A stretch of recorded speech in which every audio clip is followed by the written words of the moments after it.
നീ എന്തിനിറങ്ങിയാലും ദൈവവിചാരത്തോടെ ഇറങ്ങിക്കോ, നീ തോക്കത്തില്ലെന്ന്. അതാ ഈ വാക്ക്. യോനാ പ്രവാചകൻ മനസ്സിനകത്ത് കെട്ടുകണക്കിന് പ്രാർത്ഥനാ പുസ്തകം വെച്ച് പ്രാർത്ഥിച്ചൊന്നുമില്ല. ആ പ്രതിസന്ധിയിൽ ദൈവത്തെ ഒന്ന് ഓർത്തു. അതവനെ എത്തിച്ചത് ദൈവാനുഗ്രഹമുള്ള കരയിലാണ്.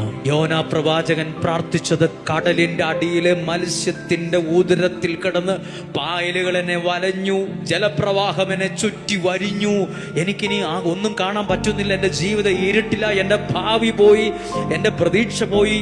ഈ അടിത്തട്ടിൽ നിന്ന് സ്വന്തം ബുദ്ധിയിൽ നിനക്ക് കയറാൻ പറ്റില്ലായിരിക്കാം. ഈ അടിത്തട്ടിൽ നിന്ന് സ്വന്തം ശക്തി കൊണ്ട് ഒരു സ്റ്റെപ്പ് വെക്കാൻ പറ്റില്ലായിരിക്കാം. ഈ അടിത്തട്ടിൽ കിടന്ന് ഒരു പടി നിനക്ക് മുന്നോട്ട് കയറാൻ പറ്റില്ലായിരിക്കാം. പക്ഷെ അടിത്തട്ടിൽ കിടന്ന് ദൈവത്തെ ഒന്ന് ഓർക്കാൻ പറ്റൂലേ? ദൈവത്തോടൊന്ന് പ്രാർത്ഥിക്കാൻ കഴിയില്ലേ? ദൈവത്തെ ഒന്ന് ആരാധിക്കാൻ കഴിയില്ലേ? ദൈവത്തെ ഒന്ന് സ്തുതിക്കാൻ കഴിയില്ലേ? അത് മതി. ഏത് അടിത്തട്ടിൽ നിന്നും, ഏത് കോരിരുട്ടിൽ നിന്നും, മത്സ്യത്തിന്റെ ഉദരത്തിൽ നിന്ന് എന്ന പോലെ നിന്നെ പുറത്തു കൊണ്ടുവരാൻ ദൈവം സർവശക്തനാണ്.